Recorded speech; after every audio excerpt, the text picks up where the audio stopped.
এ মুসলমান ভাই, আমার নবী একদিন সাহাবীদেরকে লইয়া আমার নবী একদিন আলোচনা করতেছেন। আমার নবী হঠাৎ করে তার ডান হাত উঁচু করলেন, ডান হাতটা উঁচু কইরা সাহাবীদেরকে ডাক দিয়ে বলেন, সাহাবীরা রে, ও আমার সাহাবীরা, আমার যেই সমস্ত সাহাবীরা, আমার যেই সমস্ত উম্মত কালেমার স্বীকারোক্তি দিবে, জবানে পড়বে লা ইলাহা ইল্লাল্লাহু মুহাম্মাদুর রাসূলুল্লাহ, সকলেই পড়ি সাল্লাল্লাহু আলাইহি ওয়াসাল্লাম। আমার নবী ডাক দিয়ে সাহাবীরা রে, যারা কালেমা পড়বে, কালেমার স্বীকারোক্তি দিবে, আমার আল্লাহ রাব্বুল আলামিন তাদের জীবন যৌবনের সব গুনাহ মাফ কইরা দিব এবং আমলনামায় জান্নাতে আদন্য কইরা দিব। জোরে কন্না সুবহানাল্লাহ। এই যুবক বন্ধুরে,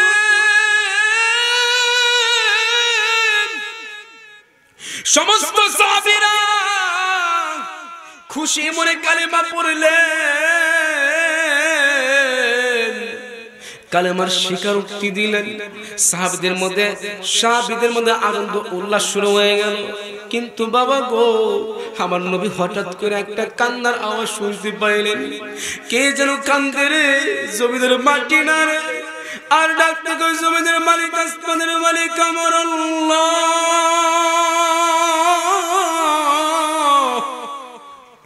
আল্লাহ গো,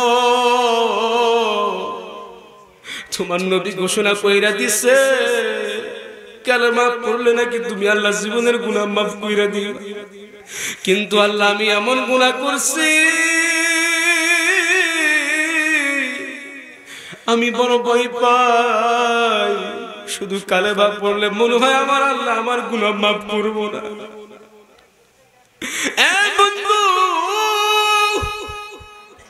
আমার নবী ডাক দিয়ে কই, সাহাবীরা রে, কে এইভাবে কান্না করে? এ মুসলমান ভাই, সাহাবীরা ডাক দিয়ে কই, নবী গো, একজন যুবক সাহাবী এইভাবে কান্না করতেছে। আমার নবী ডাক দিয়ে কই, যুবক রে,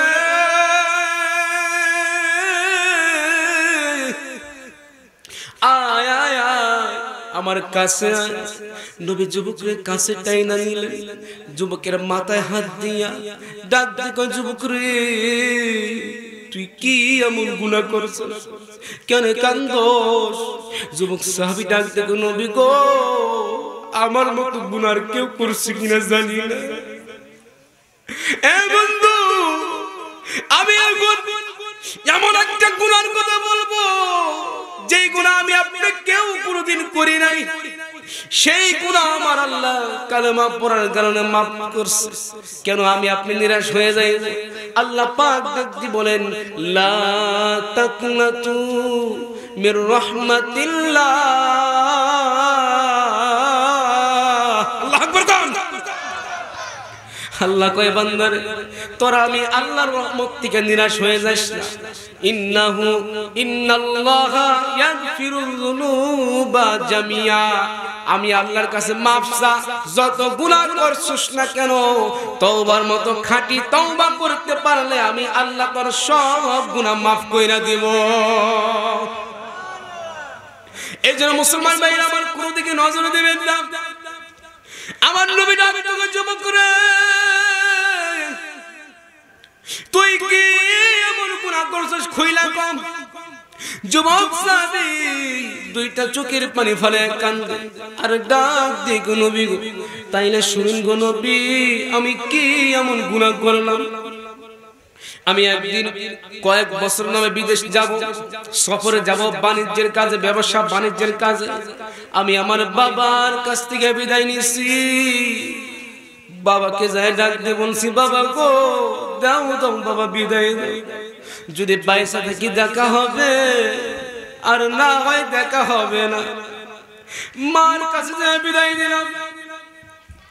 এরপর আমি আমার বিবির কাছে গেলাম, বিবিকে যাই ডাক দিয়ে বললাম, বিবি রে, দে দে বিবি, দে বিদায় দে, আমি যাব রে বিবি সফরে বিদেশে অনেক বছরের নামে। আমার বিবি তখন ডাক দিয়ে বলল, স্বামী গো,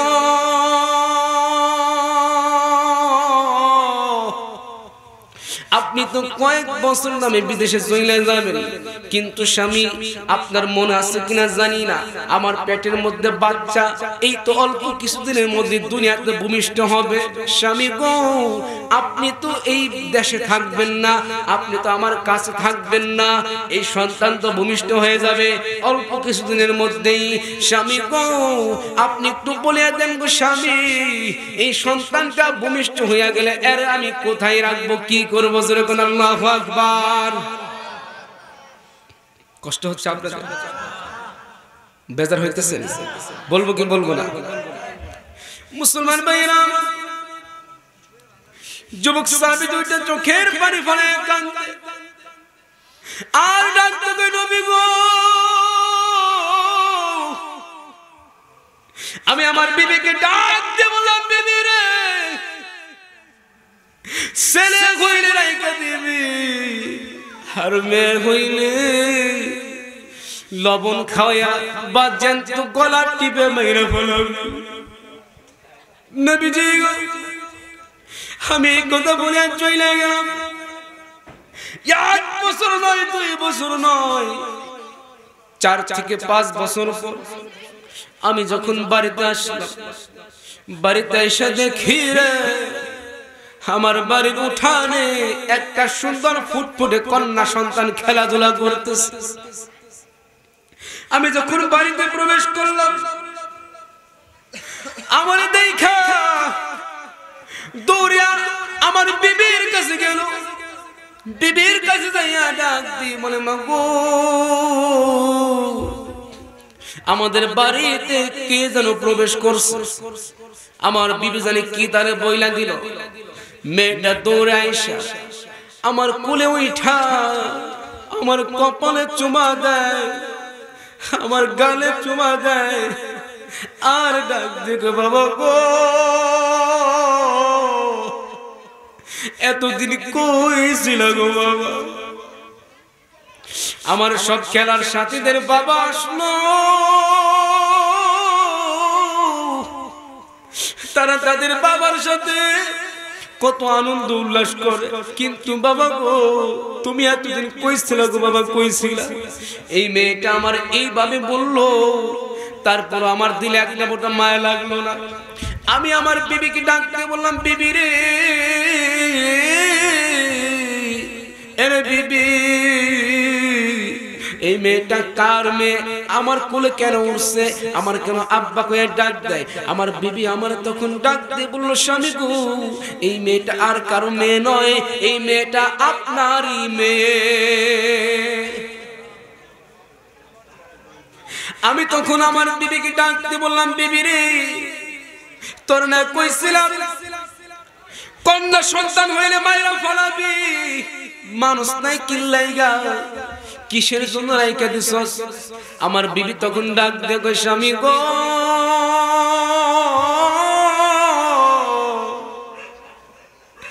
আমি ওরে হওয়ার পরে মারতে চাইছিলাম গো স্বামী, কিন্তু স্বামী গো, হাজার হইলেও তো আমি মা। মা কি কোনদিন পারেনি নিজের সন্তানকে হত্যা করতে? কথা বলেন ঠিক না বেঠিক? মায়ের সাথে দরদ এই দুনিয়াতে কেউ আসেনি। ওরে মায়ের কান্দন যাবতে জীবন,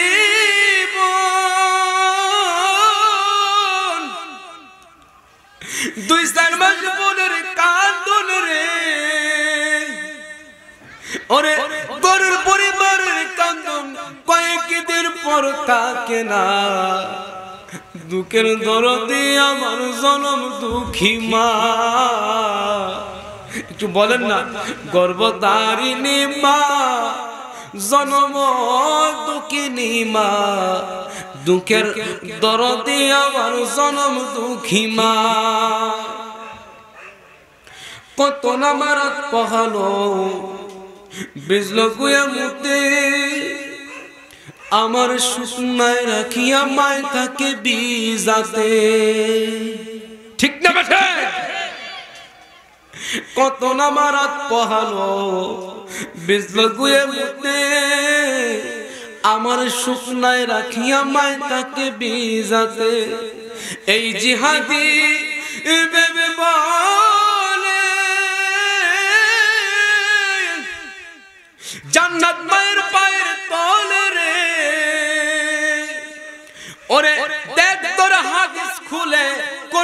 নবী গো সোনা দুঃখের দরদে আমার জনম দুঃখী মা গর্ভধারিণী মা জনম দুঃখিনী মা দুঃখের দরদে আমার জনম দুঃখী মা বলেন না মা বলেন না মা আমার বাইরে যুবক সাহেব দুইটা চোখের পানি পড়ে কান্দি আর ডাক দি কই নবী গো আমার বিবি আমার ডাক দি বলল স্বামী গো এই মেয়েটা হওয়ার পর আমি ওরা মারতে চাইছিলাম কিন্তু আমি যখন গলায় টিভি দিতে যাইমু এমন সময় এই মেয়ের চেহারা যখন আমার চোখে বাইসা উঠছে তখন চেহারা দেখা হুবহু আপনার মতো দেখা যায় আপনার বুকের কাটিং পাইছে আপনার চেহারা পাইছে আমার দেখা বড় মায়া লাগছে গো এই জন্য আমি মারতে পারি নাই আমি ওরে বাঁচিয়ে রাখছি আমার মন তখন সাক্ষী দিছিল আপনিও ওরে দেখলে মায়া লাগবো আপনিও ওরে মারবেন না স্বামী গো আমি ওর নাম রাখছি জামিলা লা ইলাহা আজরে লা ইলাহা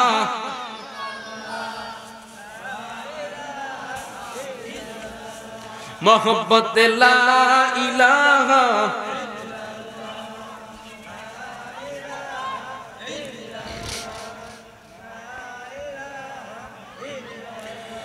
বাইজান নামাজ রোজা ছাড়বো না মা বাবার খেদমত ভুলবো না নাকি করবো না কোনটা ভুলবো না করবো না কোনটা ভুলবো না ঠিক কিনা বলেন ভাইজান নামাজ বলেন ভাইজান নামাজ রোজা ছাড়বো না মা বাবার খেদমত ভুলবো না নবীর সুন্নাত ছাড়বো না ভাই নবীর সুন্নাত ছাড়বো না জান্নাত করে নেব ঠিকানা লা ইলাহা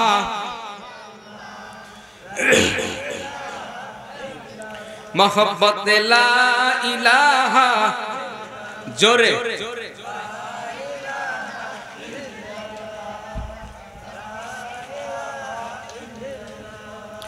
আর জোরে লা ইলাহা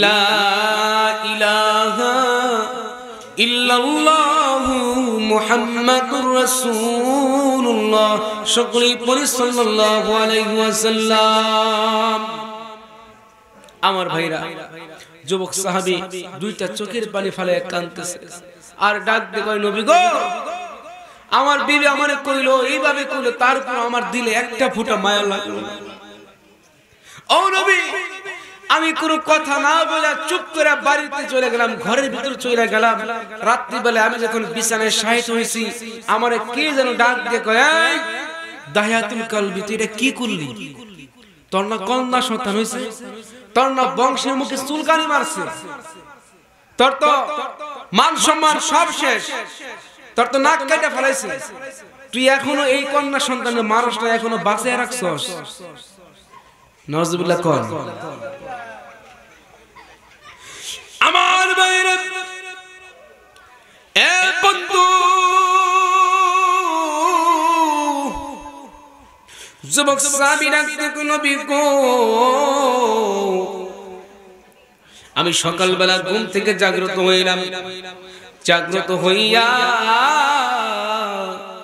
আমি আমার বিবিকে ডাক দিয়ে বললাম বিবি রে ও বিবি আমি অনেক দিন পর দেশে আসছি দে দে দে আমার এই মেয়েটাকে আমার জামিলাকে সুন্দর করে সাজিয়ে দে এই সুন্দর মেয়েটাকে লইয়া আমি যাইব বন্ধুর বাড়িতে দাওয়াত খাইতে নবী গো আমার মেয়েটা আমার বিবি সরল মনে আমার মেয়েকে সুন্দর করে সাজিয়ে দিল আমার মেয়েটা মার আঁচল ধরে টান দিয়ে ডাক দিয়ে কই মা গো তুমি না কইছিলা এই দেশের বাবারা ভালো না কন্যা সন্তানদের দেখতে পারে না কিন্তু দেখতে বাদে আমার বাবা কত ভালো আমার বাবা আমার কত ভালোবাসে, আমার বাবা আমার লইয়া দাওয়াত খাইতে যাইবে। ওই মা দেখ আমার বাবা কত ভালো। আমার মেয়েটা এইরকম করে কইলো, তারপর আমার দিলে একটা ফোঁটা মায়া লাগলো না। মেয়েটাকে সুন্দর করে আমার বিবি যখন সাজিয়ে দিল, আমি আমার মেয়েটাকে লইয়া আস্তে করে রওনা হয়ে গেলাম। আমি বন্ধুর বাড়িতে দাওয়াত খাওয়ার বাহানা কইরা আমি আমার এই ছোট্ট মেয়েটাকে একদম মরুভূমি জনশূন্য এলাকায়, যেখানে কোনো মানুষ নাই, জন নাই, বাড়িঘর নাই, গাছপালা নাই, শুধু বালি আর বালি, এমন একটা মরুভূমিতে যাইয়া আমি আমার মেয়েকে সুন্দর করে মাটিতে বসাইয়া আমি গর্ত খনন করা শুরু কইরা দিলাম। নবীজি গো, আমি গর্ত খনন করতেছি। গর্ত খনন করতে করতে আমি ঘাইমা গেছি, আমার দাড়িতে ময়লা পড়ছে। আমার ওই ছোট্ট মেয়েটা ডাক দিয়ে কই, বাবা ও বাবা, তুমি কার জন্য এত কষ্ট করে গর্ত খনন করো? ও বাবা, তুমি না পরে বন্ধুর বাড়িতে দাওয়াত খাইতে লয়ে যাইবা। দাওয়াত খাইতে লইয়া না যাইয়া গো বাবা, তুমি কার জন্য এত কষ্ট করে গর্ত খনন করো? বাবা গো, তুমি একটু আরাম করে নাও, তুমি একটু বিশ্রাম নাও। আমার মেয়েটা আমারে আরাম করতে বইলা, আমার মেয়েটা তার পরনে জামা দিয়া আমার ঘাম মুইসা দেয়, আমার দাড়ির ময়লা গুলা যাইয়া দেয়, আর ডাক দিকে, বাবা গো এত কষ্ট কার জন্য করছিস? যুবক সাহেব চোখের বালি বলে কাঁদতে ডাক দেবে, নবী গো। তারপর আবার দিলে একটা পুরা মায়া লাগলো না। আমি নিয়ত করছি আমার মায়েরাই ফলাইব, নবীজি গো। এক পর্যায়ে আমি আর ক্ষান্ত হইলাম না, আমি আবার গর্ত খনন করার কাজে ব্যস্ত হয়ে গেলাম। এক পর্যায়ে গর্ত খনন করতে করতে গর্ত খনন করা যখন শেষ হয়ে গেল, আমি আমার ছোট্ট মেয়েটাকে ডাক দিয়ে বললাম, মানে দেখ রে মা, দেখ এই গর্ত খনন করা কেমন হয়েছে।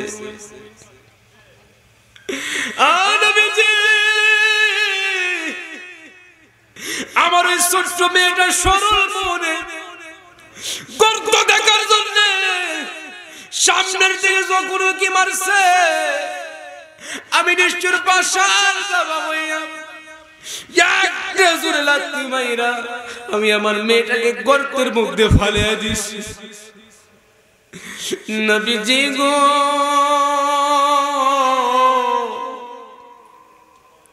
আমার এই ছোট্ট মেয়েটা গর্তের মধ্যে পইরা পাথরের সাথে বাড়ি খাইয়া মেয়েটার মাথা ফাইটা, কপাল ফাইটা, রক্ত ফিনকি দেয় বাইর হয়ে গেছে।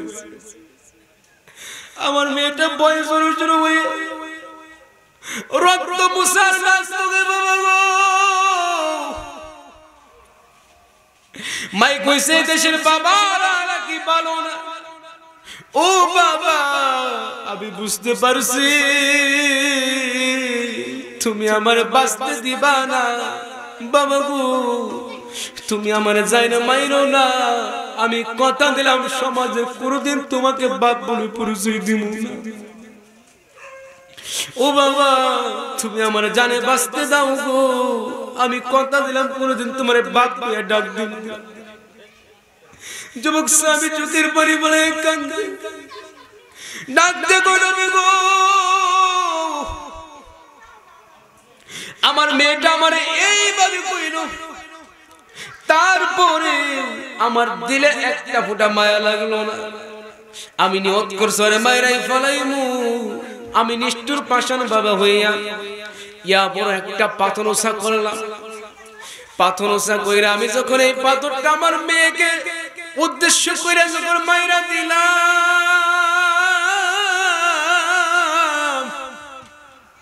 নবীজি গো, এই পাথরটা টাস করে আমার মেয়ের মাথার মধ্যে যায় লাগলো। লাগার সাথে সাথে আমার মেয়ের মাথা ফাইটা ফিনকি দেয়া মজক বাহির হয়ে গেছে। নবী আমার তারপর মায়া লাগলো না, আমি নিষ্ঠুর পাষাণ বাবা হইয়া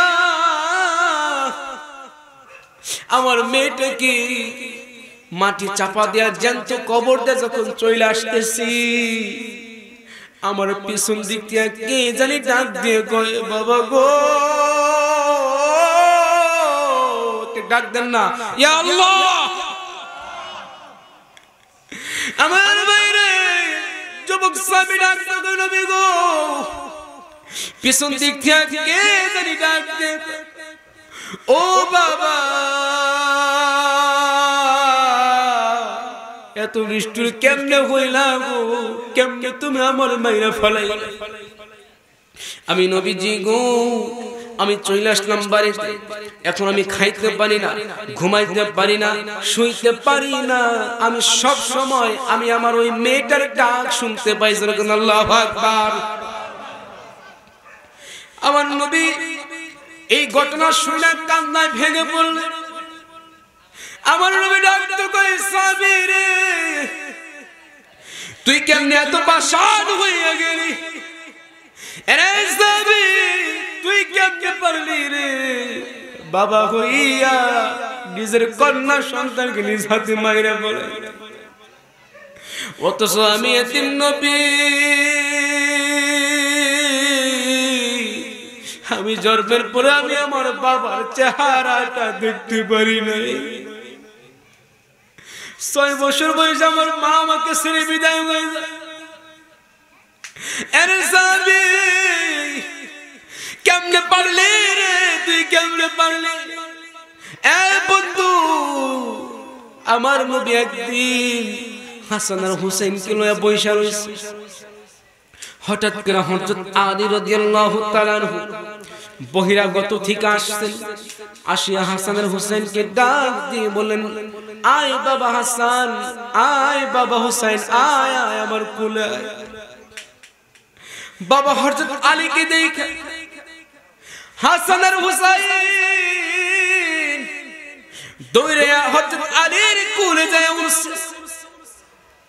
আমার বাইরে হযরত আলী রাদিয়াল্লাহু তাআলা আনহু হাসান আর হুসাইনকে কোলের মধ্যে লইয়া আদর করতেছে। একবার হাসানের কপালে চুমা খায় রে, একবার হুসাইনের কপালে চুমা খায়। হঠাৎ করে হযরত আলী শুনতে পাইতেছে